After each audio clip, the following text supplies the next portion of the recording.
High, আমি Remi. বিয়ের মধ্যে তো বউ সাজা হয়নি, তাই ভাবলাম যখন চলেই যাচ্ছি একটু সাজুগুজু করে নি। একটু সাজুগুজু না করলে কি মানায়?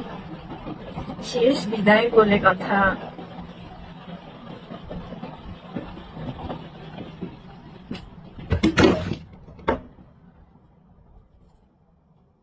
ওই পারের কোনো সুখ তো আর আল্লাহ আমার জন্য লিখে রাখেনি, তাই না? এই পারেতেও যে খুব একটা সুখে শান্তিতে আমার জীবন পার হয়েছে তাও কিন্তু আসলে না। কিন্তু এই তো শেষ বিদায়, তাই একটু সাথে করছে। আমার পরনে যে শাড়িটা দেখা যাচ্ছে না, এটা আমার প্রিয় মানুষের দেওয়া। এটা তার মানে তার জীবনের ইনকামের টাকার অনেক দামি। তো ভাবলাম যাকে ছেড়ে চলে যাচ্ছে তার জিনিসটা অন্তত সাথে নিয়ে যাই, অন্তত কিছুক্ষণ আমার সাথে থাকুক, তাই না?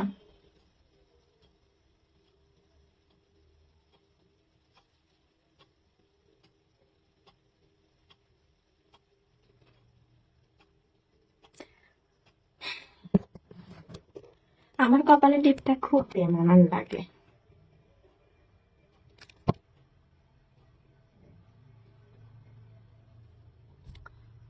আজ পাথর হয়ে গেছি। এই যে দেখতে পাচ্ছেন, এই যে এটা বইটা উল্টা ভাবে দেখাচ্ছে। এই ডাক্তারের কাছে আমার ট্রিটমেন্ট চলে, তার নির্দেশনা, তার প্রেসক্রিপশন। এটা আমার থেরাপি ছিল, এটাও থেরাপির একটা অংশ। এই যে ওষুধ, এই যে যাবতীয় ওষুধ চলছে। এক বছরের বেশি হবে তার থেকে আমি থেরাপি নিচ্ছি। নিয়ে না তেমন একটা খুব কাজ হয়নি আসলে। তার কাছ থেকে থেরাপি নেওয়ার পর বুঝতে পারছি যে মানুষের ব্যবহারটাই না সব থেকে বড় থেরাপি। যেমন এই যে প্যানিক অ্যাটাকের জন্য এটা, তারপরে আরো আছে, এটাও প্যানিক অ্যাটাক, টেনশন ফ্রি, এটা সকালে খাইতে হয়। আর এটা রাতের ডোজ।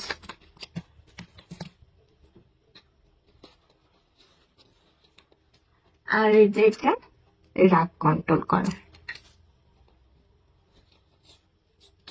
আর একটা আছে, সেটা আজকে শেষ, ল্যাকটিক ওডিটি।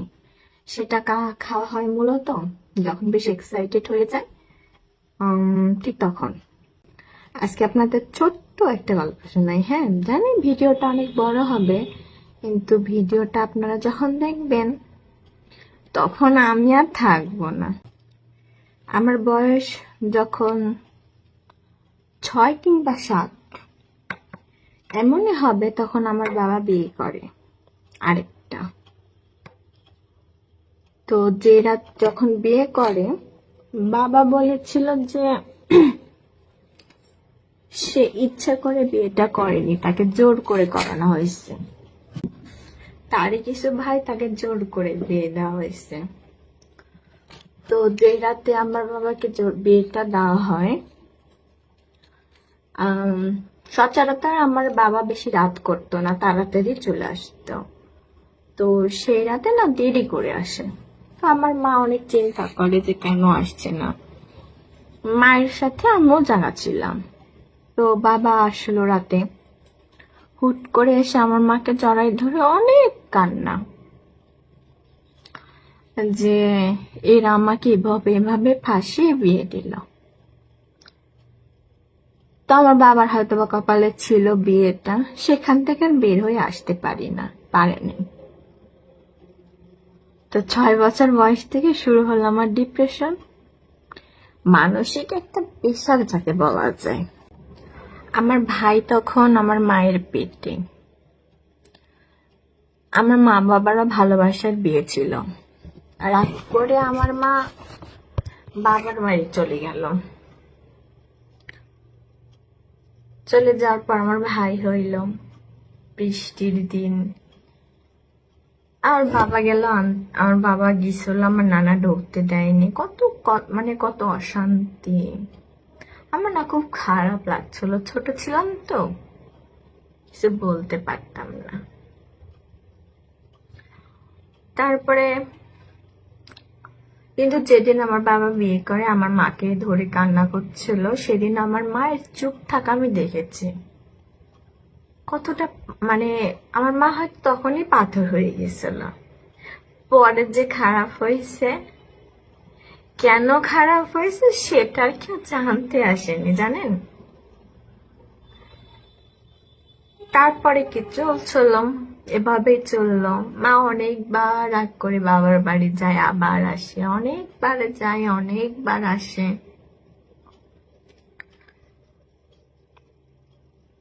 দিয়ে এভাবেই চলছিল বেশ। তারপর আমিও আস্তে আস্তে বড় হলাম। ক্লাস 7-এ আমার হাজবেন্ডের সাথে, আমার প্রিয় মানুষটার সাথে আমার দেখা। খুব ছোট ছিলাম, সহজে তার মানে প্রস্তাবে রাজি হয়েছিলাম না।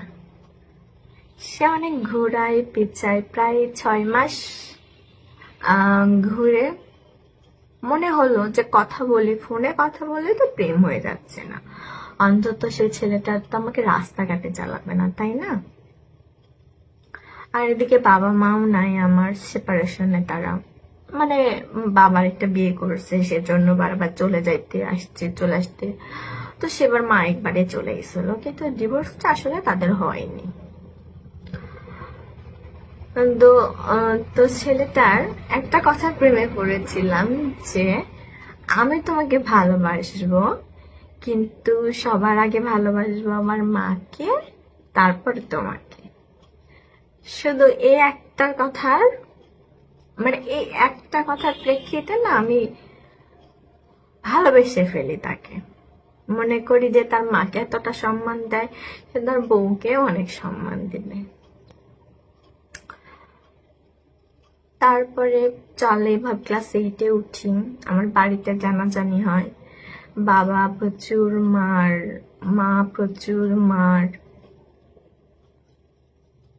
এদের মারের রাগে এক সময় যে পালিয়ে বিয়ে করে যে যার বাড়িতে, মানে এটা কোর্ট ম্যারেজ করছিলাম, কেউ জানতো না, যে যার বাড়িতেই ছিলাম। তারপরে কোনো একভাবে আমাদের রেজিস্ট্রির কাগজটা আমার শাশুড়ির হাতে পড়েছে। তা আমার শাশুড়ির কথা, এই মেয়েটাকে আমি দেখবো। প্রথম দেখাতেই আমাকে পছন্দ করে আর বলে আমার এই মেয়েকে লাগবে, এমন আমার বাড়িতে বিয়ের প্রস্তাবও দেয়। কিন্তু তারা না আসলে রাজি হয় না। বাধ্য হয়ে ক্লাস 9-এ যখন ওরা আমাকে ডাকে, এবং তাদের যৌথ ফ্যামিলি ছিল, 2টা বোন ছিল, মা ছিল, বাবা ছিল। তো আমার মা বাবার তো অভাব অনেক ছিল জীবনে। আমি ভাবছিলাম তাদের সংসারে গেলে আমার এই অভাবটা পূর্ণ হয়ে যাবে। আমি না এটা কখনো বুঝতেই পারিনি যে পরের মা বাবা কখনো নিজের হয়ই না।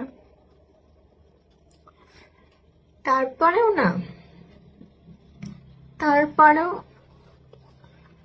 বিয়ে করলাম।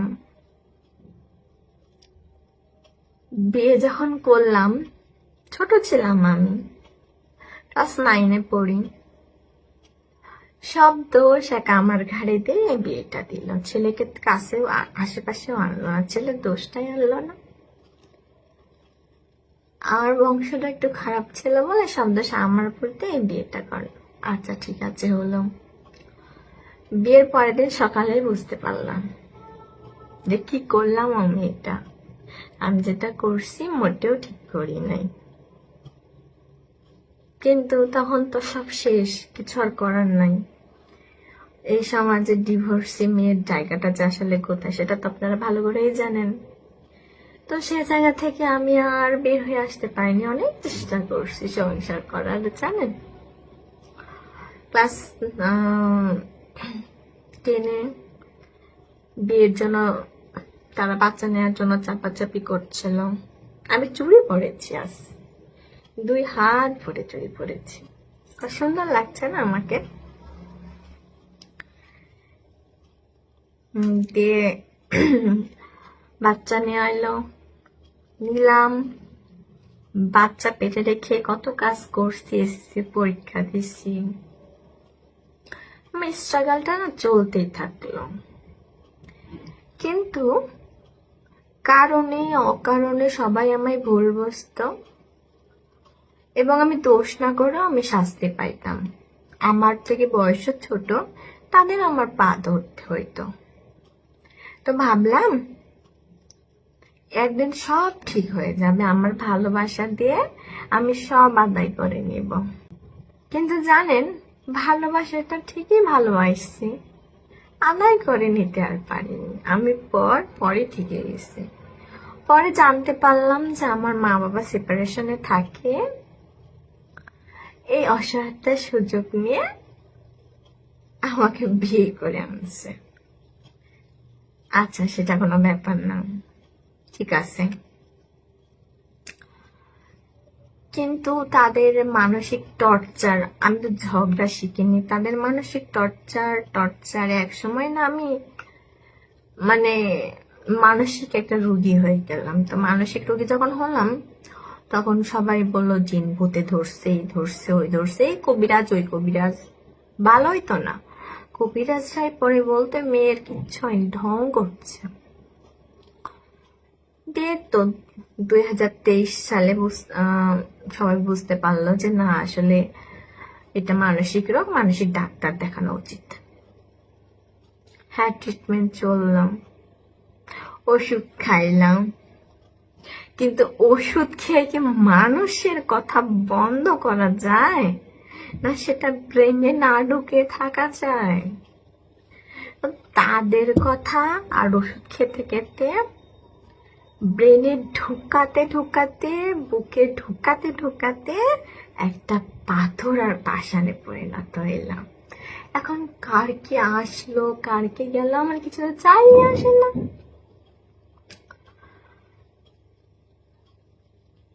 আজকে ঈদের দিন, ঈদুল আজহা, আজকে কুরবানির দিন। কত তারিখ ঠিক মনে নাই আমার, জুন মাসের 1 তারিখে আমার জন্ম। তো 3 দিন থেকে অনেক মানসিক টর্চারে ভুগছিলাম। হ্যাঁ, দিয়ে ভাবলাম নিজের বাড়িতে চাই, তারা আমাকে বুঝবে, এই মানুষ যতই যাই বলুক না কেন, মায়ের মতন হয়েছে, বাবার মতন হয়েছে, সংসার করার কি বুঝে না, মেয়ের মুখের দিকে তাকাই না। এটা মানুষ বলতো না, তখন সহ্য হয়ে যেত।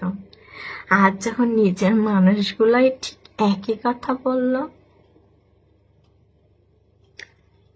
বিশ্বাস করেন, একটা দীর্ঘশ্বাস, একটা খুশি, একটা আনন্দ। আমার ভিতরের ক্ষতটা না আমি কাউকে দেখাইতে পারিনি।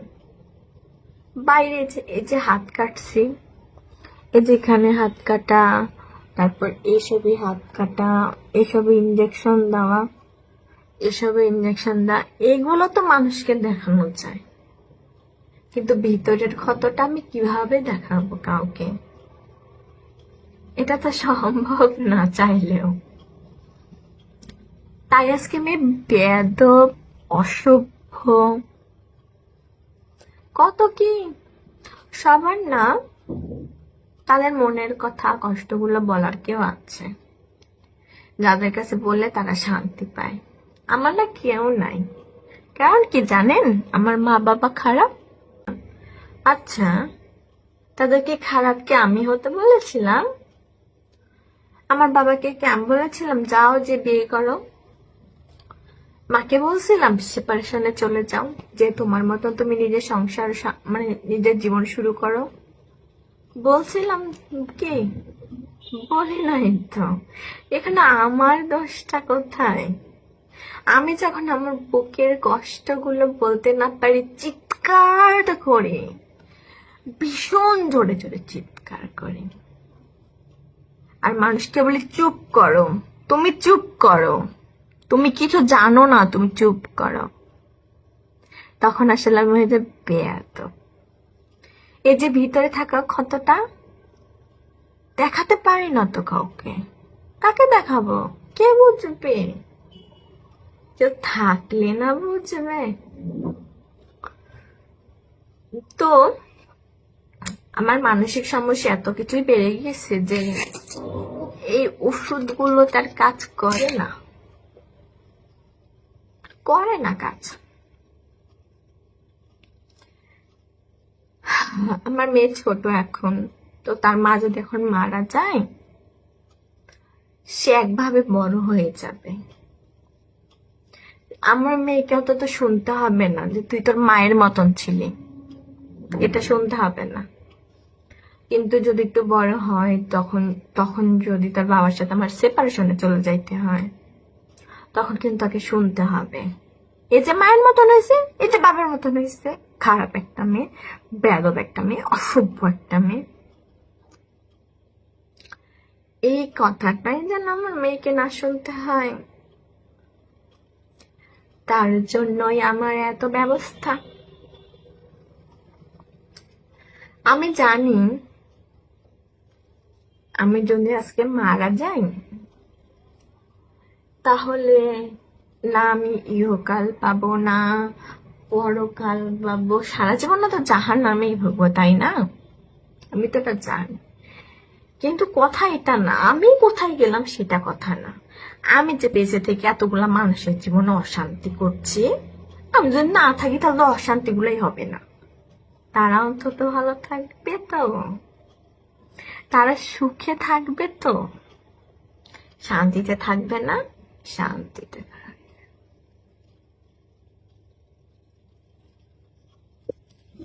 আমাকে ভালোবাসার মতন কেউ নাই, আঁকড়ে ধরার মতনও কেউ নাই। কেউ হাতটা চেপে ধরে বলবে না রিমি আমি আছি তো, কষ্ট কেন পাচ্ছি? বলে না, কি বলে, তোর বাপ খারাপ, তোর মা খারাপ, তোর বাপ খারাপ, তোর মা খারাপ, তাই তুই এরকম হয়েছিস। বাপে সেপারেশনে গেছে না, বাপ 101টা বিয়ে করছে, বংশ খারাপ, মা বিয়ে করছে, তোর বংশ খারাপ, তুই তো ওরকমই হবি। তুই কি সংসার করার মেয়ে নাকি? এই কথাগুলো আমি আর নিতে পারছি না। এই যে মাথার মধ্যে একটা গিলু আছে না, আল্লাহ একটা গিলু দিয়েছে না, বুকের মধ্যে একটা হাড় দিয়েছে না, মন কষ্টগুলো অনুভব করার, আমি তো সেটাই পাচ্ছি। তার থেকে মুক্তি চাওয়া কি পাপ? এখন কথা হইল আমার মৃত্যুর জন্য দায়ী কার? প্রথমে আমার মা বাবাকে, আমার ছোট মাকে, আমার বাপকে বলি যে আমি মরে গেলে তুমি আমার প্রিয় মানুষটাকে এই জেল, আদালত, থানা, আইনের পিছিয়ে ঘুরাবা না, কারণ আমার মৃত্যুর জন্য তো দায়ী তুমি। আর যদি তুমি বিয়ে না করতে, আমার মাকে নিয়ে সংসার করতে, তাহলে আমাকে সব কথা বলা কেউ সাহসী পাইতো না।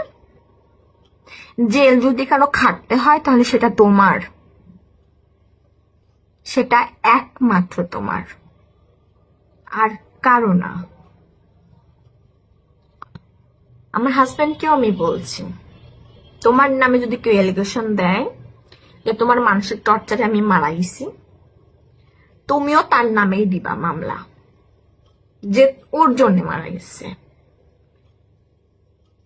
কারণ আমার মা বাবা ভালো হইলে আমাকে কি সাহস পাইতো নাকি কেউ, হ্যাঁ, যে হইল কথা শোনানোর? আজ আমার বাড়ির মানুষ আমাকে বললো অত বড় বেয়াদব একটা মেয়ে, অসভ্য একটা মেয়ে। আমার মুখের উপরে কেউ তর্ক করে না, বংশের সবাই আমারে খুব ভালোভাবে শুনে। বংশের সবাই আমার কথা মান্য করে, শুধু রেমি করলো না। কেন করব, কেন করব? আজকে আমার এরকম কপালের জন্য দায়ী তো তুমিও। তোমার স্বামী তো আমার বাবাকে জোর করে বিয়ে দিয়েছিল, ভেবে দেখেছ? আমার ছোট মাকে নিয়ে যখন আলং ফালং করতে, আমার মাকে যখন কষ্ট দিয়ে পাথর করতে,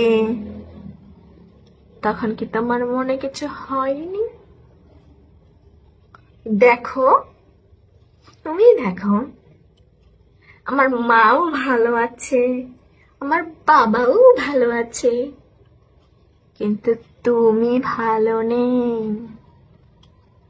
কারণ তোমার মাথাতে হাত দেওয়ার জন্য স্বামীটা নেই। হুম।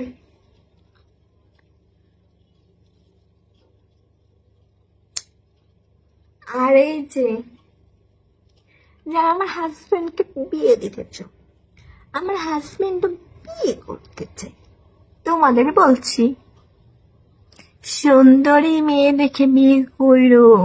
না না, সুন্দরী না, সুন্দরী না, বাপের মেলা টাকা পয়সা আছে, টাকা পয়সা এমন দেখা করো।